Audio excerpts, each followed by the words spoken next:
រូបទាំង4នេះនៅអស់គ្នាអាចនឹងឃើញអាចប្រទះឃើញក្នុងសាសនាអង្គណាដោយសារតែ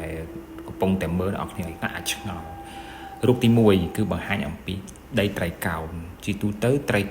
ដីត្រីដែលមានស្ថានរៀងស្តៀងចូលនឹងត្រីកោណគឺជាទូទៅគេចង់ឲ្យយើងទិញរសារអីវាមានហានិភ័យវាមានរឿងមិនល្អវានាំឧបទ្រពចង្រៃហើយមានការផ្សារភ្ជាប់ទៅលើនឹងវិញ្ញាណអាក្រក់អីជានានាដូចគ្នាដែរអាហ្នឹងទី1ទី2សម្រាប់ការអង្គុយហើយនឹងរូបមានលឹងអ៊ីសូ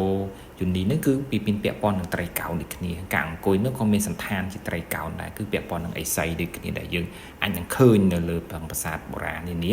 រូបទី3គឺពាក់ព័ន្ធនឹងផ្កាម្លិះជាទូទៅផ្កាម្លិះវាដាំទៅដើម្បីឲ្យសុខសប្បាយហើយតិចតិចក្នុងគ្រួសារអញ្ចឹងប៉ុន្តែពេលដែលវានៅកន្លែងមួយដែលអត់តាជាឬក៏កន្លែងដែលមានឧបទ្រពចង្រៃគឺវាតែងតែងាប់ទៅហើយសម្រាប់រូបទី4វិញគឺការដោតធូបមានឃើញរូបនៃការដោតធូបពជ្រះអញ្ចឹងវាអាចនឹងធម្មតាដោតធូបធំត្រូវវានឹងសុំសេចក្តីសុខសប្បាយអីត្រឡប់មកវិញណាប៉ុន្តែការដោតធូបពជ្រះមានន័យថាវាផ្ទុ